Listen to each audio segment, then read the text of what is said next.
شما نازیست درست هستید. تشکر. ببخشید من از خودی حدود تاجیکستان زنگ میزنم. نامم ایرج از شهر کلوب. خب در مورد اونی که امروز شما از تنقید گفتاری راهبر دولت سخن میگویید که در گفتارشان نقص است و افاده ها را نادرست تلفظ میکند و غیره و هاکذا، اما این که وقتی که انسان از یک نفر دیگر تنقید میکند گفتاری وای باید از گفتار اینا برتری داشته باشد. چون من اینجا نگاه کردم گوش کردم مثلا رحمانوف بکنه یا بقه بچه ای مردک خوب گیجا و غیره و هاکذا. خب چرا که گفتار خود را اصلاح نمیکنید مثلا تنقید میکنید به نفری که از کردیم حالا که در گفتاری وای نقص نیست. این یک چیز من چون اگر که نسخ نباشد همی وای کنید وای میشود همی کلمه در زبان تاجیکی است. این یک کاری وای است.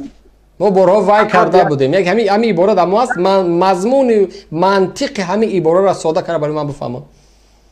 ببینید یک لحظه من فکر من گویم نه آخه در همین جای گپ بگو بس نقطه دیریم در میگذاریم. یعنی این همی یک عبارتی که ما بارها وای کرده بودم که شما باید این وای کنید اما وای ها این کارو وای نکردن. همین چی معنی داره؟ این خیلی فوده نیست. همین ده ببینید یک چیز یک وقتی که شما درباره اینو گپ میزنید که مثلا نقص است کمبود است، یعنی همین رحمان وای نمیگه. همین وای چی معنی داره؟ وای این یک کاری وای است. ما بارها وای کرده بودم. پیام خیلی کلمه وای نبود خیلی. او خیلی مردکی خوب رحمان همین پیام ده 100 تا وای پیدا میشه چه نبود؟ بیاید مسئله اساسی در گذاریم. نه همین جواب ته اول همین برای همین وای کلمه در تاجیکستان در زبان تاجیکی معنی و مضمونش چی است؟ همین جواب ته. ما در این وای نشد. شما همین مرا نه میگی که من تبعیض ما باری هم میگم که ما یک شهروندی عادی فرق بین من و رحمانوف مسافه ها اون مردک مسئولی کشور است. میفهمی؟ شما حق ندارید که میگم من حق دارم. من حق دارم. حق قانونی ماست. سرقانون کشور برای من اجازه داده است. بیست تو خودت یگان متخصصی کدام بخش که من طبق همون قانون بحث کنم. کجا را خوندگی؟ من اساس فیلولوگ هستم. همون نفر تماس گرفتی همون هستی فیلولوگ. ببینید مثلا یک چیز است. شما همتون فیلولوگ به زنگ میزنید. ای بچه بیا دقت. کجا خوندگی هستی؟ کجا خوندگی هستی؟ ببین یک چیز دیگر. ببین یک مسئله دیگر. نه همین نه بس وای معنیش بگو. فیلولوگ محترم وای چی معنی داره؟ وای اشاره است. اشاره جانشین است. چی اشاره؟ یعنی که گوش کن این همین رحمانوف در یک پیامش میگه که من بارها وای کرده بودم. یعنی چی کرده بودم؟ اینجا چی کرده بود؟ بیاد مونت این چیزا نه این مونده نمیشوه. این خیلی گپی نیست که ابو مونم این چی اگم چی است که میمونم؟ یک برادر یک سوال. نه سوال دیگه جدا بده. سوال مرا جواب ده. سوال مرا جواب ده. خب ما اشاره جانشین بود. اشاره خب یعنی که رحمانوف همیشه چی اشاره میکنه؟ من بارها وای کرده بودم. راهبر دولت مقصدش که این وای گفتن من تاکید کرده بودم به همین معنی. یعنی همه چیز من بارها وای کرده بودم یعنی بارها تاکید کرده بودم. همین خیلی بله این یک کاری وای است. یعنی که این کاری تاکید کرده است. همین خیلی بله یعنی همه جا در وای میگه یعنی این معنیش تاکید کردن با یک جمله است. با جمله یک جمله‌ای که میسازه در وسط به همین عباره‌ای که از توری نمیگیره با اوجاش چی است؟ یک چیز دیگر گوش کنین. خب نه همین سوال بگو. مثال همین وای در همه جا این خیلی وای است. یعنی چی است؟ وقتی که شما میگید که شما حق ندارید. خب ولی اصلا خیلی فقط شما میگه شما حق ندارید این طور کنید، شما حق ندارید که این طور کنید. راهبر کشور این حق نداره. این مردک خوب مسئول است. مسئولیت داره. نه شما میگید که شما حق ندارید. خب این حق قانونی ماست. وقتی من از گپ زدن محروم میکنی سر قانون من اجازه دادگی است. میفهمی؟ قانون ورق زدگی سر قانون تاجیکستان ورق زدگی. ببینید از این مسئله رو نه سر قانون تاجیکستان ورق زدگی. ما 100 مراتب سر ما در یک قانون چی میگه؟ وقتی که از وطنداری گپ میزنید ما در یک قانون چی میگه؟ ما در یک قانون شما امروز میگید که صدا، نوروز و مهرگان و تیرگان اینها جشن‌های این است و شما از این مانید.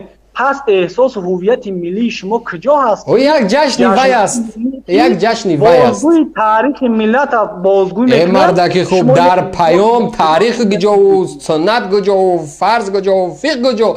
پیام معنی پیام چی است؟ رحمانوف یک پیام داره. چی پیام داره؟ معنی پیام چی است؟ رحمانوف پیام داره، برنامه داره، یک چیز به مردم گفتنی است، استراتژی دولتداریش گفتنی است. اون نوروز، صدا، کدو، کارتوشکا، پیاز. آ بچه دیوانه میکردین. برای بخاطر اون است که متاسفانه فهمش شما تا به همین درجه نمیرسد. متاسفانه شما بینید یک چیز دیگه این مسئله خیلی بذار یک نه این مسئله را گذاشته نمیشه برادر. این مسئله بسیار مهم است. این مسئله بسیار مهم است که جای مسئله یک طرف میمونی. ولی بهت سوال جواب ده برادر. سوال جواب ده. مضمون از پیام چی است؟ پیام ما را بگو. عبارت پیام بگو.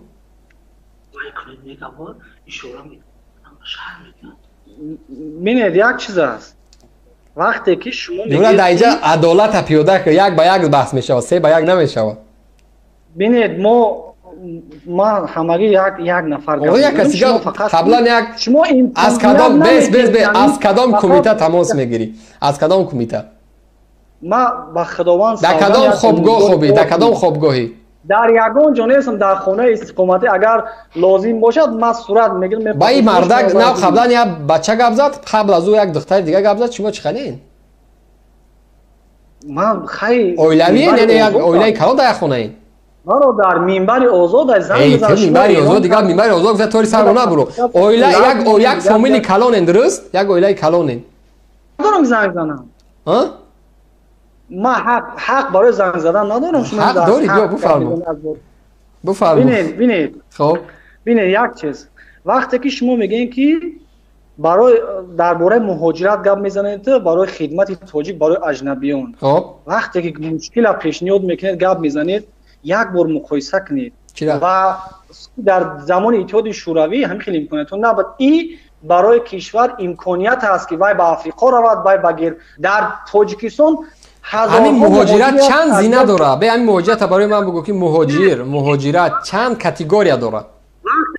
کمبود میگیرن چرا راه پیشنهاد نمیکنید که انا راهی همین مسئله انا این راه حل شبگم انجام میتین؟ راه حل شبگم انجام میتین؟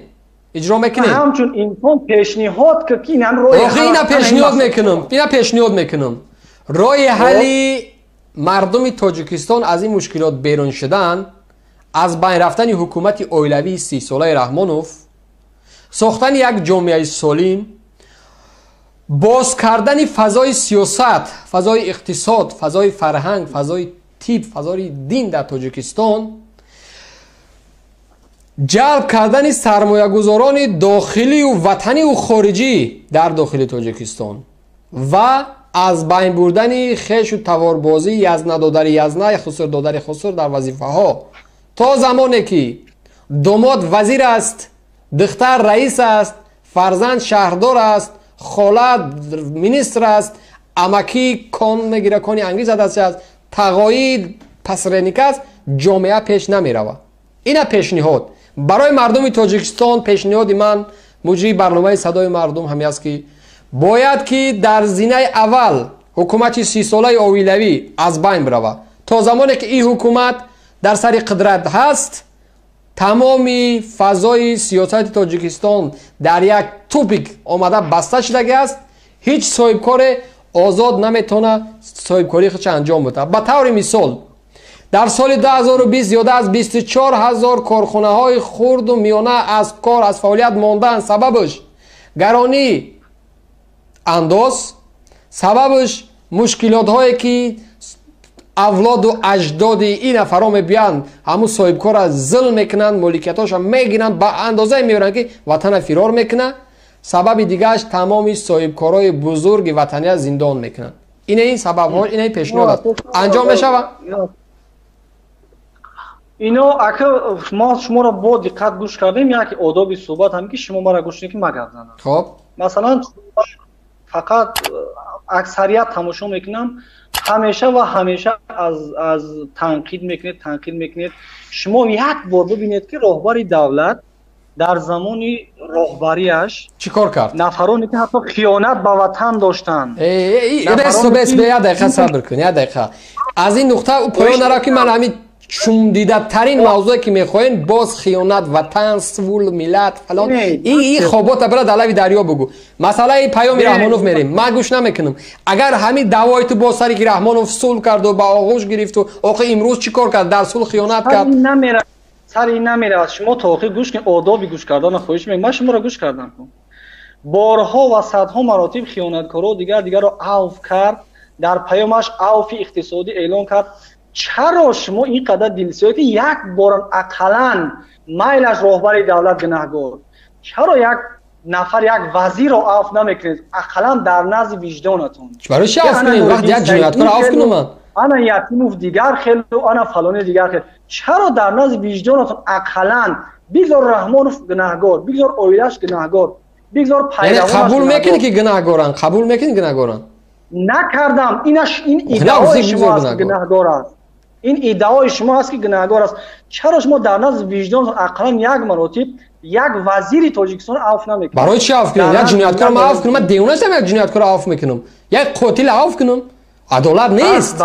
عدالت نیست. من دعوای من سر پیاده کردن عدالت است. به هیچ وجه نباید ملت باز هم همون صلحی که 97 کردیم و بخشیدیم باور کردیم نباید دینباره این تاریخ پیاده شود در تاجیکستان.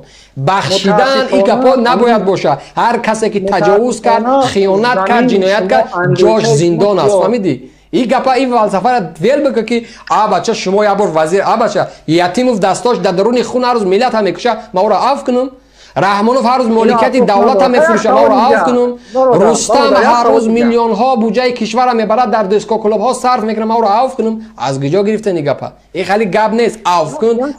یک سوال دیگه میدم چون که با شما معنا ندارد. شما وقتی که میگید که تاجیکستان این طور است اون طور است، لااقل 5 دولت را نامبر کنید که در آنجا در حقیقت عدالت و آنچه که امروز شما میخواهید همین سو حکم فرما است. قرقیزستان کشور همسایه ما در 25 سال رهبری رحمانوف 5 بار نیست که از زندگی تنقیصی دارد نامبر کنید. مثلا 5 دولت امریکا، گرمانیا، استرالیا، شویتساریا، فنلاندیا، شویتسیا و هاکذا صدها تا بمب در امریکا بمبش های هستند، در روسیه نفرانی هستند که حتی در آخه به سواد فیلولوژی به سواد اهالی را تو نگاه کن. اهالی 9 میلیونه آخه امریکا پیشوای معظم ملت، اساسگذار صلح و وحدت، چند کرده چمپیون جهان، قهرمان، خب پدر ملت، مادر ملت. آخه امریکا هیچ چیز نداره. یا رهبر میگه 4 سال دفعش میکنن. شما آخه دعوای شما میدونی سری چی است؟ رحمانوف تاجیکستان بهشت کرد. در بهشت تجاوز می شود؟ در بهشت غارت می شود؟ در بهشت دزدی می شود؟ آخه بودجه کشور را یک بار نظر کن. تاجیکستان 4 میلیارد قرض است. در بهشت قرض است. شما از کدام فلسفه زندگی رحمانوف حرف بزنید؟ سلامت باشید. تشکر زیاد.